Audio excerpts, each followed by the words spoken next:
Peace, Mikhail. So there's something we do on Easter Sunday, and maybe you're familiar with it. I'm going to say Christ is risen, and you say he is risen indeed. All right? Christ is risen. He is risen indeed. Oh, it's like you've done it before. This is Tiffany Norday. Hi, She's guys. joining me this morning. I'm the worship producer here. Glad to be here. Yeah. Enjoying the sunshine. Enjoying this Easter morning. All right, we have a shout-out question for you. So you're just going to shout out your answer to this. The debate continues. What is the best Easter candy out there?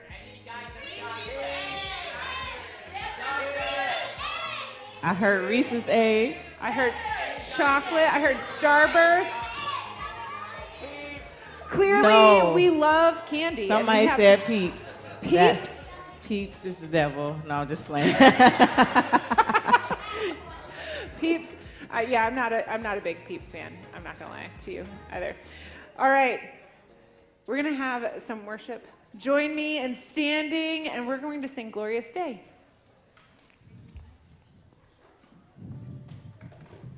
All right. Good morning. Well, we're so excited to be worshiping together this morning. So feel free to jump right in if you know this song. Definitely sing loud. If you are new to it, I think it's a fun one you can jump in on and pick up with. So, let's go.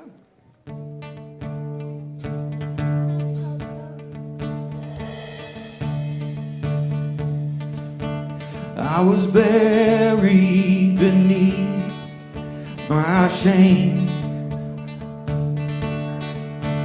Who could carry that kind of weight?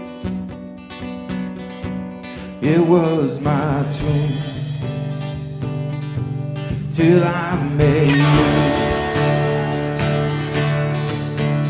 I was breathing but not alive. And all my failures I tried to hide. It was my tomb till I met you. You called my name, and I ran out of that grave, out of the darkness, into your glorious day. You called my name, and I ran out of that grave.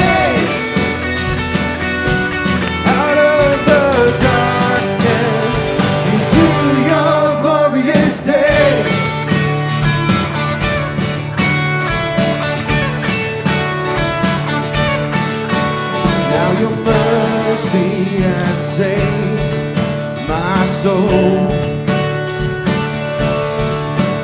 Now your freedom is all that I know.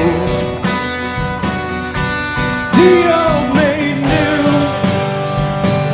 Jesus, when I met you, oh what a day. You called my name, and I ran out of that grave.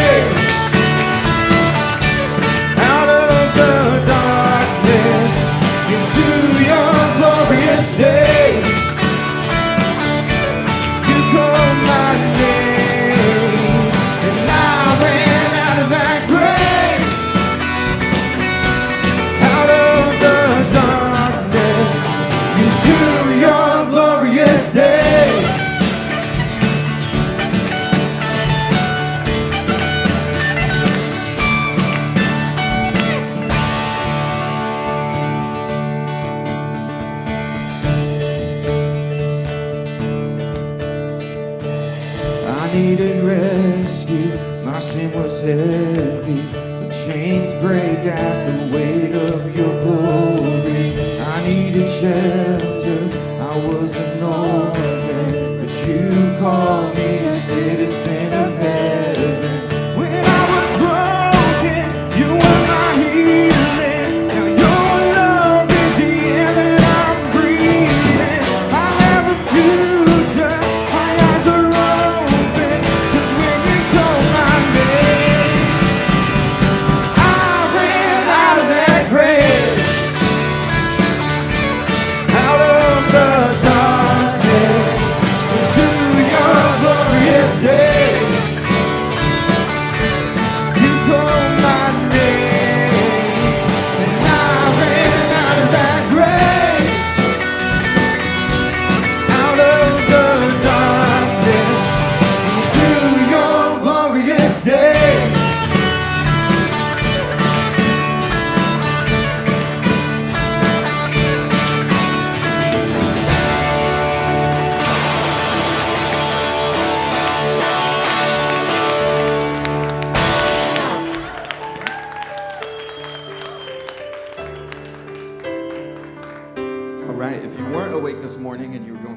hopefully you are now. We're so excited to keep worshiping with you.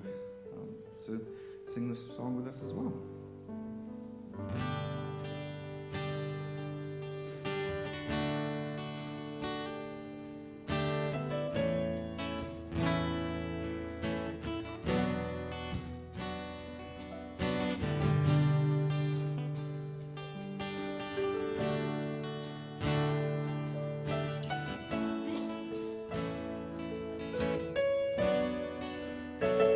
You are here, moving in our midst.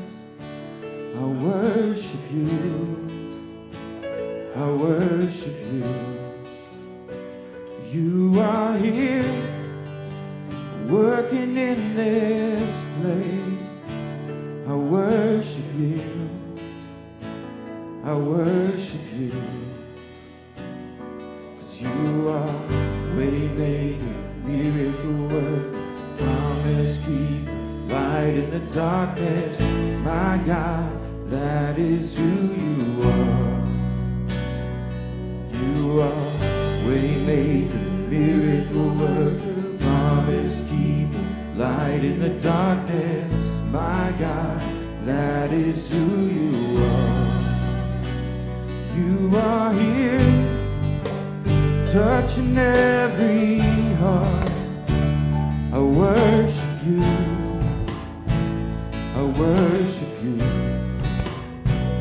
You are here, healing every heart. I worship you, I worship you. You are here, turning lives around. I worship you, I worship you. You are here, mending every heart. I worship you, oh, I worship you. You are waymaker, miracle worker, promise keeper, light in the darkness. My God, that is who you are. You are waymaker, miracle worker, promise keeper, light in the darkness. My God, that is who you are. That is who you are. That is who you are. That is who you are. That is who you are. That is who you are. That is who you are. That is who you are.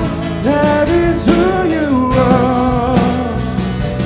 You are waymaker, miracle worker, promise keeper, light in the darkness. My God, that is who you are. You are waymaker, miracle worker, promise keeper, light in the darkness. My God, that is who you are.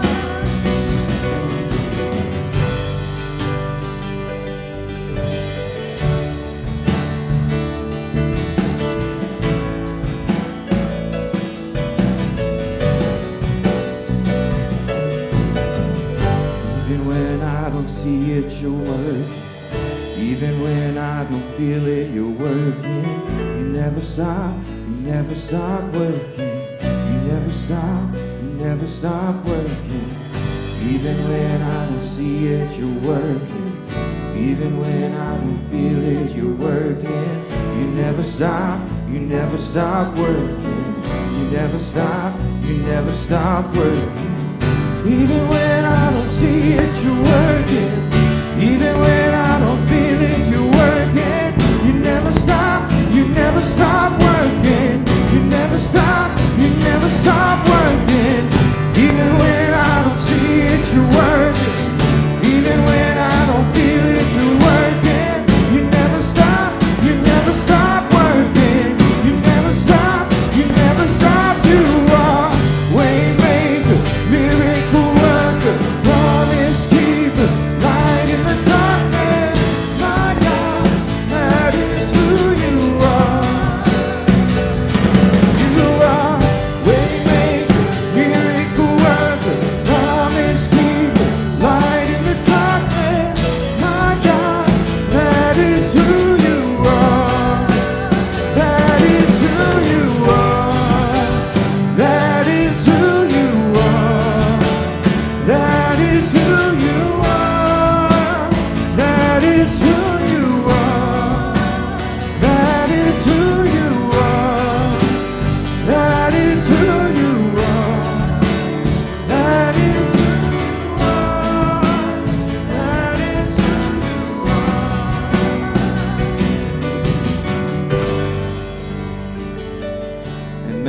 who he is.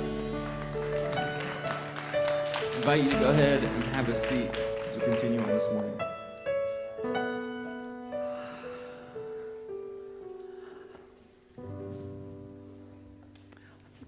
Praise God one more time for being a way maker, for being a promise keeper, for who he is. I'm so thankful to worship the God that we do. Kids, I want to invite you to go ahead and go up to Kids Creek. Hopefully that will also make some space. Kids are going up. Gretchen's in the back ready to take you on up to Kids Creek, and it's going to be a great morning. They get snacks up there, so. Do you want a snack right now? I mean, a little bit. I'm looking forward to lunch. I mean, not that I'm thinking about food. What, you know. You are. No, just playing. We did start the service with a question about Easter candy, so there's that. All right, when you came in, you should have gotten a program, and in that program is a connection card. I want to invite you to pull that out, write your name and your email address on it. If you are visiting us for the first time, include whatever information you feel comfortable sharing. And if you drop that in the blue bucket at the end, which I'll tell you where that is and what we're doing with that at the end, you can get a free book. Yeah. I don't know about you, but I love a free book. Yes. I've got a lot of books. I do too. Yeah. We should count one day. Who has the most books? That sounds like a competition. Yeah, I like competition. Okay. I used to do that all the time with Tom. I'm down. I'm always competitive. Next week, come back. Come back to see who has more. That's a seminarian joke. Only seminarians would be, who has the most books? Who has the most books? You can add to your collection with Emotionally Healthy Spirituality. If you're a first-time guest and you drop your connection card in the bucket. Now, go ahead and pull out your phone. We take selfies here. This is sort of what we do. I met someone who said they have a selfie ministry one time. Oh, really? We have a selfie ministry. Hello. Take a selfie, post that to your social media with the hashtag SCCMI.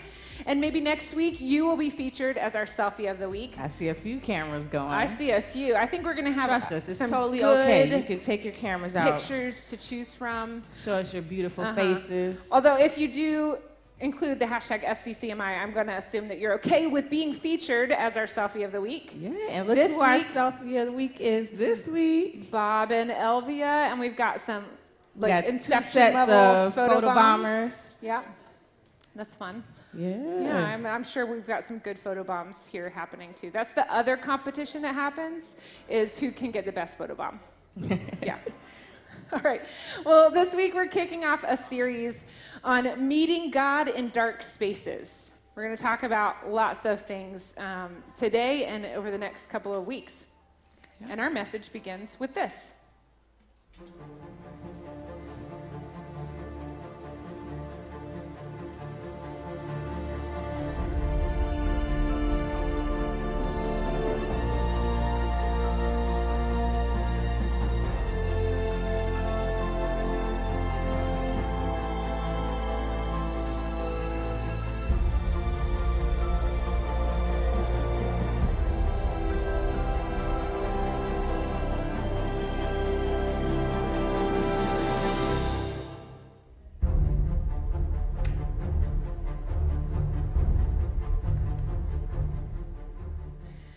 So we tried this once earlier, and we're going to try it again.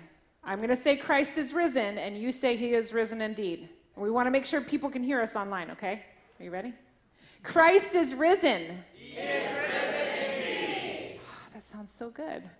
My name is Mikkel White. I am the campus pastor of our South Lansing campus here at Sycamore Creek Church. We are a church that has 3 campuses. We are launching a brand new campus at Eastwood in the Groesbeck neighborhood, and that's being led by Tom Arthur. He's our lead pastor. They actually had their very first worship service this morning, which is something we're celebrating. You can celebrate that. And we have another established campus in Potterville that's led by Mark Opperly. And one of the things I love about being on a team of pastors is that we work together on sermon preparation, on message preparation. We give each other feedback, we share stories. And as we were preparing for this sermon, Pastor Mark told me this story about a trip that he took in the summer of 2017.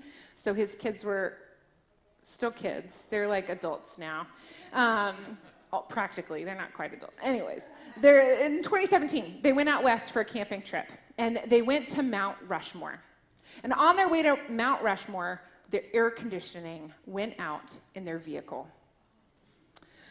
So, of course, they had to make some different plans and adjust some things along the way. And so Jana took the car and got the air conditioning fixed, while Mark took the kids to Wind Cave National Park. And so they went into these caves and they explored. And he was telling me that the most memorable part of this experience is when the tour guide told them all to turn their flashlights off. And it was pitch black dark. So dark that you couldn't even see your hand in front of your face. You can't tell what's around you. You only have like a vague sense of what's nearby. And as he was sharing this story, I thought about all the times that I've been in places like that, on camping trips or in caves or sometimes even at my home. And I thought, well, I know that I've been in caves before, but I think I was a child. I don't really remember any specific stories, but I just know that that's happened to me too. I've been in a place where it was so dark I couldn't see my hand in front of my face. Today, we're starting this new series, Meeting God in Dark Spaces like caves. It's a series based on content from Grace Church in Florida and a book by George Acevedo called Everybody Needs Some Cave Time. Now, one of the things that we do here at Sycamore Creek is that we'll pause throughout our message to give you a chance to process what we're talking about, to talk to the people around you. And we're going to do that right now. We're going to start with this question. What is the darkest place that you've ever been? Can you remember a specific story like Pastor Mark, or only sort of a vague memory? Take a moment and talk about it. If you're joining us online, put it in the chat.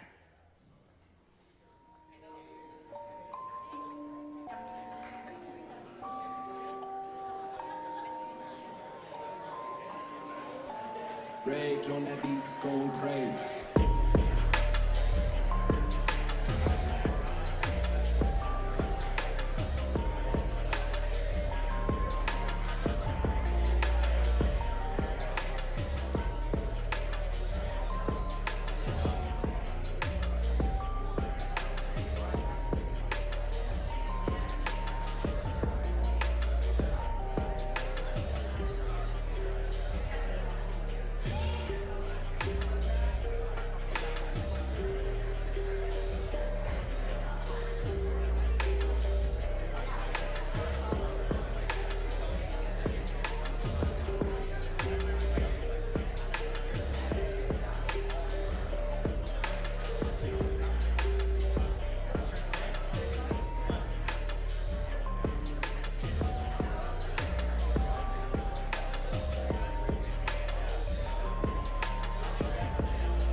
So you already heard from me that I do not have a great story for this, but Tiffany shared a really good story at our first service.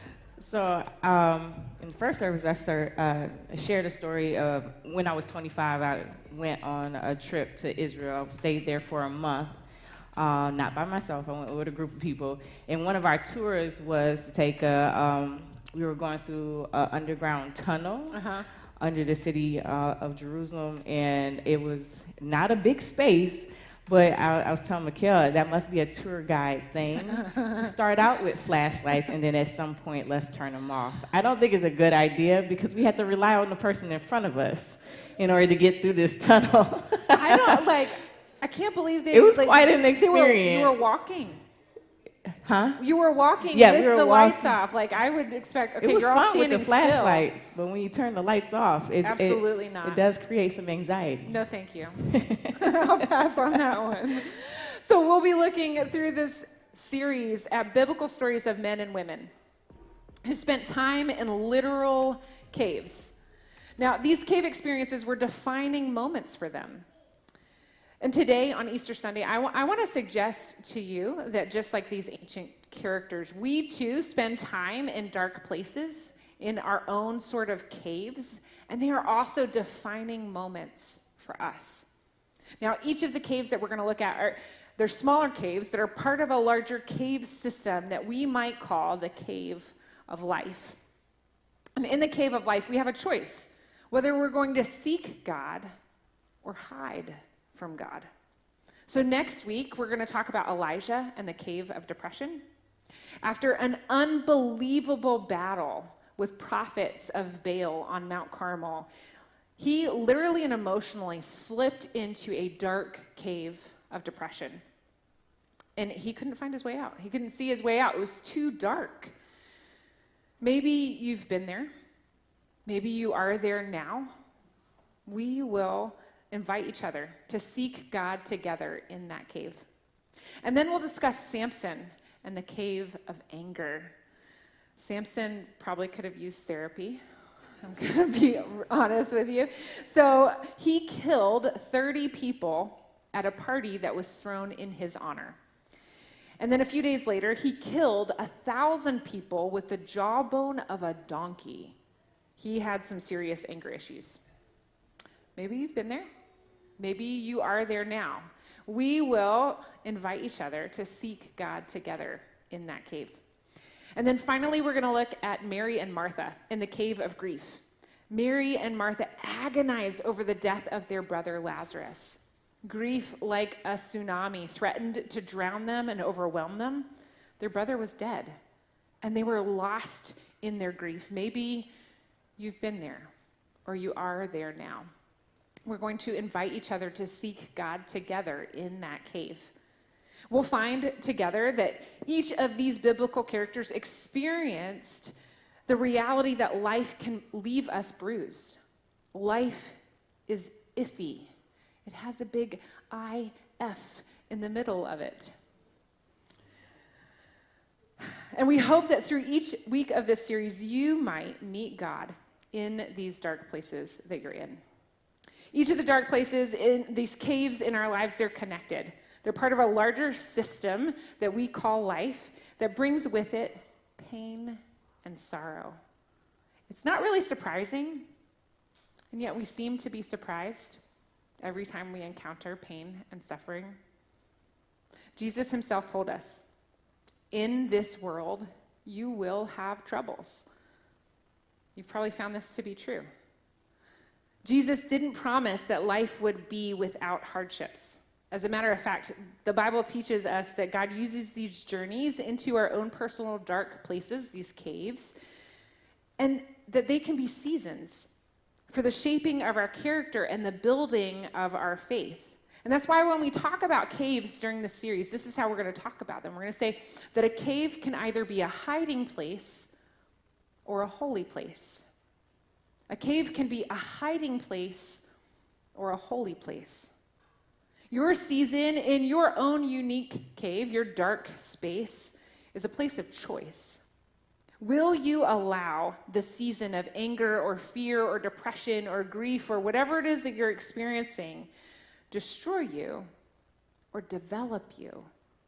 Will you hide from God, or are you open to God pursuing you?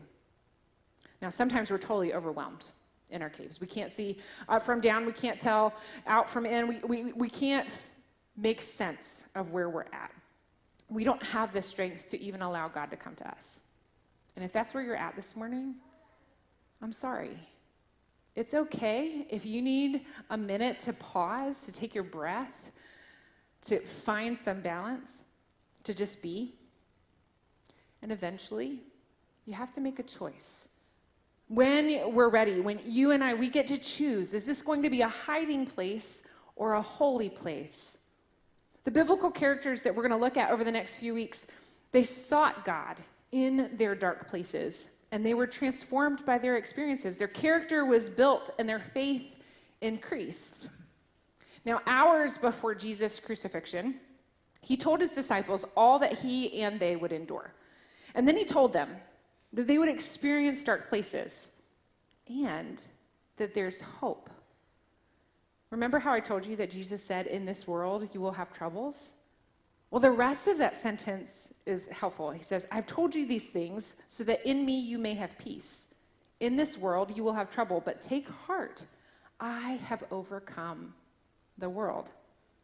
Yes, we will have troubles. Yes, we will experience dark times. And we can rest assured that no matter what life throws our way, we're connected to the one, to Jesus, who overcame the world, who overcomes the world.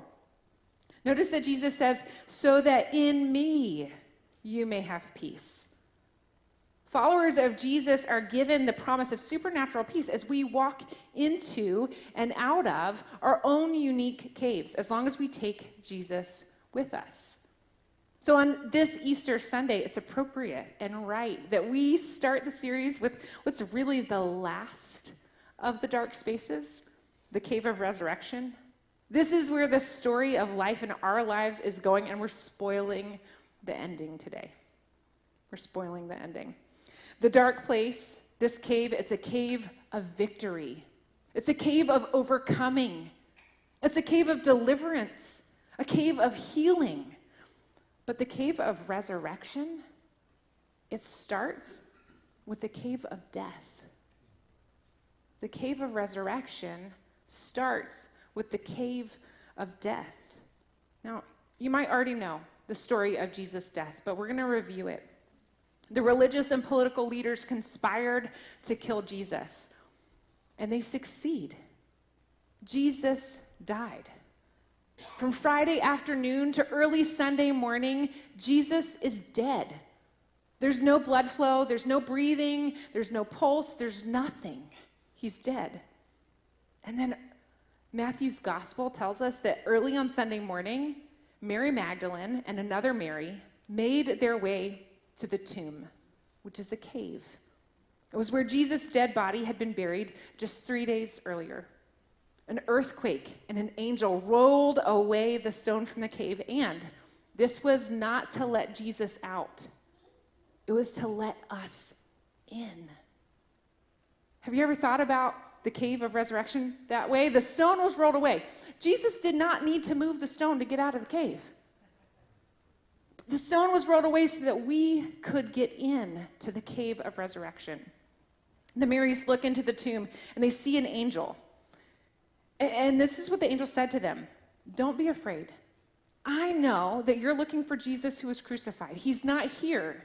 He's risen, just as he said. Come and see the place where he lay. Jesus' cave of death was empty. And what they expected to see wasn't there. He's not here. He is risen. That's worth repeating. So say that with me, okay? He is not here. He is risen. It's the cave of resurrection. You see, things are not always as they appear to be. The God that we love and serve is masterful at transformation. And nothing screams transformation louder than Jesus' resurrection from the dead. That was not what was expected. The Marys came to the cave expecting to tend to a dead body with burial spices. And instead, they found an empty tomb. Frederick Buechner, a great writer of the spiritual life, he says this: resurrection means the worst thing is never the last thing. There's good to come. Resurrection means that the worst thing is never the last thing. If you want to say amen at any time, you could do that. It's just a suggestion. You don't have to. All right? Through Jesus, there's always good to come. Take heart, he says. I have overcome the world. See, the worst thing for the Marys, for the disciples, for Jesus' band of followers, it actually happened. The very worst thing they could possibly imagine, it happened. It was the cave of death. And it was Friday. And Sunday is coming. Surprise! He's not here. He has risen. The worst thing is never the last thing. And this brings us to our next question for discussion. So each of us are showing up today with all kinds of different hopes and fears, anxieties, and dreams. Many of us are carrying some very real and raw pain, some anxiety. And it might be too much for you to discuss, especially if you are sitting near strangers. It might just be too much to discuss. So I'm going to give us an out. I want to invite you to ponder this question for a moment. We're going to have a minute and a half for this time. And so you can just ponder this question for a little bit. And then when you're ready, turn to someone and answer. In 1 or 2 words, where do you need peace this Easter?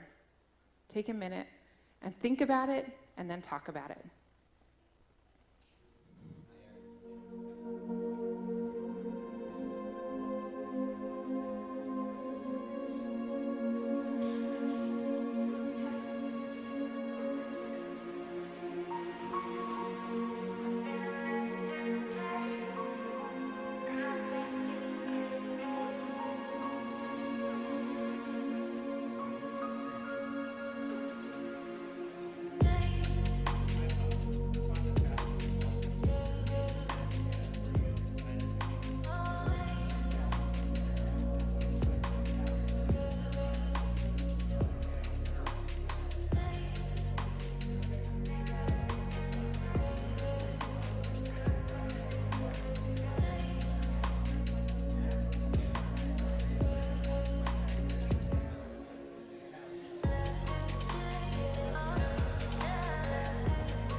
Sounds like you are having some really great conversations, and I hope that they'll continue even as you go about the day, as maybe you gather over a meal this evening. Mm-hmm. You just gave me a good word. Yeah, so my 2 words would be my mind. Okay. Because a lot goes on. I mean, you think about a lot. You might smile, but a lot is going on up here, or what have you. You said 2 words also. Yeah, I said in my body. Like, so sometimes, like, if my nervous system is activated, then I can spiral or I rush into fixing something that, like, isn't really mine to fix because my body is activated. And so I feel like if I can find peace in that, then, like, well, that's just what I long for. I long to experience that this morning. Yeah. So, like I said earlier today, we're a team. We have 3 pastors on our team, and Mark actually filmed this message. And for our next segment, we're going to hear from him. So our message continues with this.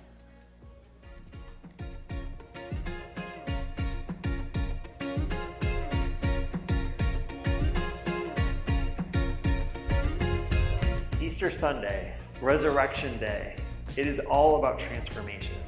It's all about the worst thing not being the last thing. It's about good surprises.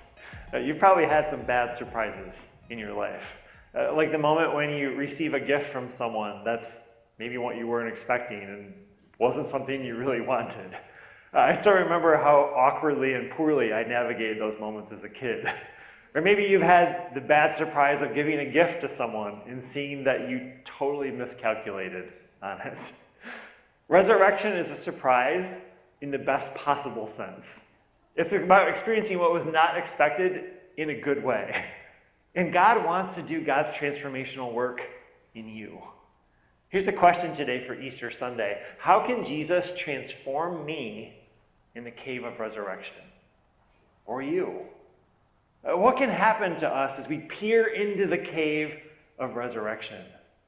I could easily spend the next several hours answering that single question, but you probably want to get on with your day. I get it. So I want to focus on one aspect of the transformation that Jesus can do for us in the cave of resurrection. Now remember, the resurrection isn't just about Jesus escaping a tomb. It's about inviting us into the cave of resurrection. So yes, this will be a one-point sermon today. It's Easter. Let's keep it simple. Good idea, right? So here's the one point. Jesus transforms my wounds into his scars.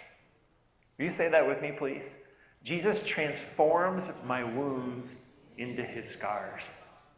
So let's go back a few days before Easter Sunday. So after Jesus' arrest and the trial with the religious and political leaders of Jerusalem, Jesus is beaten almost to death. And then he carries the cross that he will die on down the road. And once on the outskirts of Jerusalem, on a garbage heap called Golgotha, the place of the skull, Jesus is nailed to the cross. Now, Matthew gives us this matter-of-fact commentary on what happened. After they had nailed him to the cross, the soldiers gambled for his clothes by throwing dice. Now, historians tell us that a Roman crucifixion was extremely painful. It's easy to gloss over this when we put crosses on everything as decorations. As a reminder, these are torture devices. We might as well put up gallows or electric chairs as decorations. It's really a bit morbid, actually, if we stop and think about it. Now, typically in a crucifixion, spikes were driven between the bones of the lower arm just above the wrist. Now, there isn't always agreement as to how the spikes were nailed to the feet. Now, some had them nailed to the sides of the cross, while others think the feet were nailed to a footrest. Regardless, Jesus lingered for several hours before dying, somewhere around 3 p.m. on that awful Friday. Now, the spikes in his hands and those in his feet left wounds on Jesus. Now, John's account of Jesus' life is the only of the 4 gospel accounts of Jesus' life that gives us detail about a wound in Jesus' side. Asphyxiation was the most common cause of death for a Roman crucifixion. The crucified person would stand on the foot spike to breathe in and then relax to breathe out, but obviously it was extremely painful to do so. So when exhaustion took over, the person on the cross would simply smother and they'd die. Now, to hurry along the death of the men being crucified that day, the Romans broke the legs of the 2 men who hung with Jesus. But by the time they got to Jesus to break his legs, he was already dead. So to make sure he was dead, John gives us this detail of what they did. One of the soldiers, however, pierced his side with a spear, and immediately blood and water flowed out. Now, the lack of any physical reaction by Jesus to a sharp spear into his side assured the Romans that Jesus was indeed dead. And significantly, the spear left a wound on Jesus too. So stay with me here. 3 days later, Jesus is resurrected. The 2 Marys tell the other disciples that Jesus is alive, and that all happens on Sunday morning. Now, later that Easter Sunday evening, Jesus mysteriously appears to the fearful disciples locked away in a room. And he says to them, "Peace be with you." And then John gives us this critical detail. After he said this, he showed them his hands and side. The disciples were overjoyed when they saw the Lord. Now notice that detail that Jesus showed them his hands and his side. Jesus showed them his scars. His scars. Now notice that I did not say his wounds, I said scars. There's a huge difference between wounds and scars. Now, in preparing this sermon for today, I've been thinking for the past several weeks about the differences between scars and wounds. Wounds require treatment. If you have a wound, you need to treat it as part of the repair process. And sometimes people have to go to wound care centers, right, to get still sensitive, still sore wounds treated over time. Wounds require care and attention. Now, in contrast, scars don't. Scars are healed wounds. Scars tell stories. I have lots of scars on my body. I have a scar in my eyebrow where I fell into a counter at my grandparents' house when I was quite young. I have a scar on my cheek from a blow from my younger brother. I have a scar on my knee from playing dodgeball with the men of our church downtown at Central United Methodist. I have other scars on my knees from 3 different knee surgeries. I have scars on my abdomen from an emergency appendectomy in 2017, just weeks before that trip out west where we visited Wind Cave. I have scars on my chin from splitting it open on the monkey bars as a 5th grader. I have scars on my left hand pointer finger from slicing it open with a utility knife that slipped. I could go on and on with my scar list. I have a lot of scars on my body. And each of my scars, they tell a story. I'm not going to tell all those stories right now, but you can ask me about it later if you're curious. And here's the thing about our scars. Our scars tell stories. They're testimonies. Testimonies of what others did to me, of things I did to myself that left an injury where I was wounded, but now I'm healed. A scar is a wound that has healed. This seems like a good time to tell some scar stories. So here's our final discussion question for today. What's a scar that you have, and how did you get it? Let's take a moment and discuss that.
Sounds like you all are having some fun conversations. There's a lot of scar stories out there. I can tell. Yeah, Tiffany, what is a scar that you have? So I'm gonna switch up my story because I did share one in the first service. Second scar that I have, of course, I have 3 girls. Many of you guys know that. Little Piper. Yes, good old C-section scar. Man, the only C-section I had, we almost out there. Oh my gosh. Almost free. But Piper decided to turn around. She was in the right position a week before she was supposed to be due. And then she wanted to just sit and face this direction. I mean, honestly, that sounds like something Piper would do. Yeah, exactly. Anyone that has met Piper, she knows what she wants. So when I was born, my mom had to have a C-section for me as well. And just a few weeks later, I got sick with pertussis, and then or whooping cough or whatever. And then a few months later, I had another illness that required surgery on my abdomen. And so when I was just a few months old, I had the surgery. Now, it's a story that's important to the family. I don't really remember it because I was just a few months old, but it has my mom still cries when she tells the story sometimes. So it's affected but our family. But it's a scar on you, but it's a story for the me family. That is a story to tell, yeah. I mean, a scar is a wound that's healed. And Jesus' crucifixion wounds, they became his resurrection scars, just like Mark was talking about. His wounds told the story of his death, but his scars tell the story of his resurrection. So, I mean, think about it. In the contact sport that is our life, in the iffiness that is your life, do you have wounds or scars? So we've been talking about literal scars and literal wounds, but metaphorically in your life, do you have wounds or scars? I think most of us probably have both. And some of us have wounds that are partially healed scars and are still a little tender and somewhere in between. I know I do. And here's how you kind of work through this. Are you still lost and disoriented in the cave that you're in? In the cave of anger, fear, depression, grief, hopelessness, are you still lost? It doesn't really matter if you got yourself in there or if someone else put you there. It's still a wound. Give yourself time. Take a deep breath. Ask yourself, are you ready to accept healing of that wound? Know that eventually wounds do require care and attention. You have to look at them. You have to give them some attention. Don't ignore it. Invite God into them and allow and care for yourself enough to heal. As a pastor, one of the things that really breaks my heart is when I see folks who are just living with open wounds. Sadly, some folks never leave those dark places. They never leave the caves that they're in, and they live with the constant pain of something that's either been self-inflicted or inflicted on them by other people. If you're hungry today for healing, I want to invite you to let Jesus into your cave. Don't make the cave a place of hiding. Make it a place of holiness. May your cave be a cave of resurrection. In the cave of resurrection, we're transformed. We're healed. We can find peace if we let Jesus' resurrection power draw us out of our caves. Then we'd have a story to tell and the scars to prove it. Now, one of the greatest followers of Jesus, he had a lot of wounds. He spent a lot of days in the caves of anger and hatred and bigotry, killing some of the first followers of Jesus. Then this man, we know him as Paul, he met Jesus. And Paul's wounds became his scars. He preached powerfully about Jesus and the good news of his life, death, and resurrection, and he planted churches all across Asia Minor. And he wrote to one of these churches, "From now on, don't let anyone trouble me with these things, for I bear on my body the scars that show I belong to Jesus." Paul had scars that became his testimony, that showed he belonged to Jesus. The cave of resurrection did that for Paul, and it can do that for you too. God is in the business of turning our wounds into his scars. And this Easter, whatever dark places you're in right now, Jesus, I think, wants to do that for you. The cave of resurrection is like a safe haven that declares that your wounds do not have to win. God can transform your wounds into his scars. Jesus is the one who rose victorious over sin, death, hell, and the grave, and he did this all for you. Not so that you'd stay in your cave, but so that you'd experience the transforming power of God's love and grace shown through Jesus. This Easter, may we go forth as people who have experienced the dark places. We've experienced those things, and who invite God into them so that we might encounter God in those places. May we allow God to work in and through us to transform our wounds into scars. And may we take those scars and use them to tell stories, the God stories of transformation, where God has healed us and transformed us. This is my prayer for myself and for you and for our community. Amen. Now, we hope that you're here and to connect with us. We would love to connect with you. And we have a few ways that we'd like to tell you that you can connect with us. Springtime, a time for rebirth, a time for contemplation, and a time for the birds and the bees. I'd like to bring your attention to some springtime facts for these au naturel announcements. I got you there, didn't I? Birds are so cute, and they can see Earth's magnetic fields due to a special protein in their eyes. This helps them to stay together, and the connection card can help you to stay together too.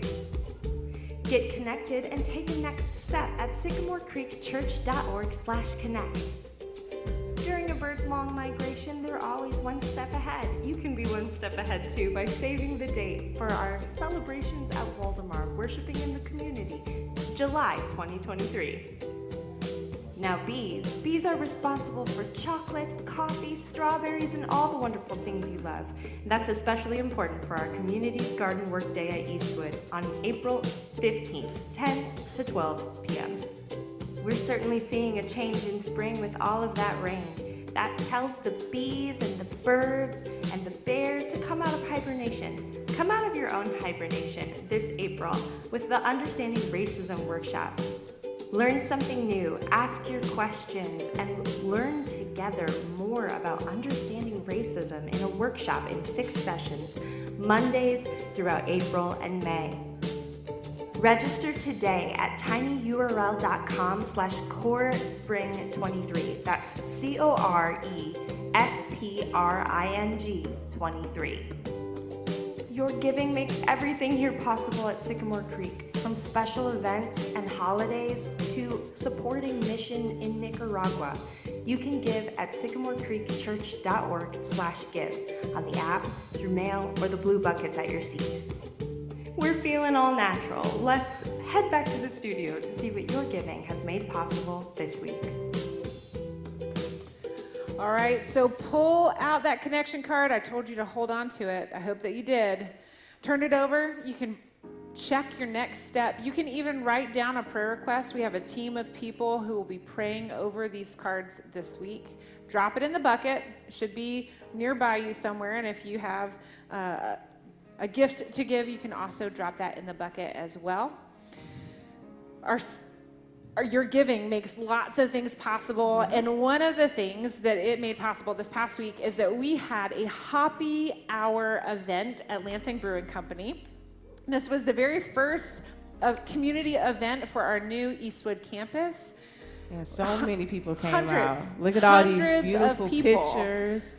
It was a great interaction Yeah. with the church and the community and a business in the Yes. city. It was so awesome. And a great day in Michigan, because y'all know how Michigan weather can be. That's That right. was like perfect. It was perfect. All right, one more shout out question. What are you most looking forward to hopping into this spring season? Shout it out for me. Warm weather. Warm weather. Biking. Skateboarding.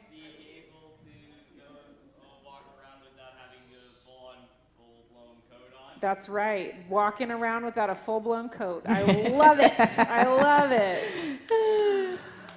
What, would you join me in standing, and we're going to sing one more song.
for joining us this morning.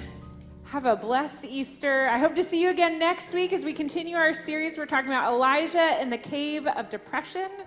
Until then, be curious, creative, and compassionate. Peace, friends.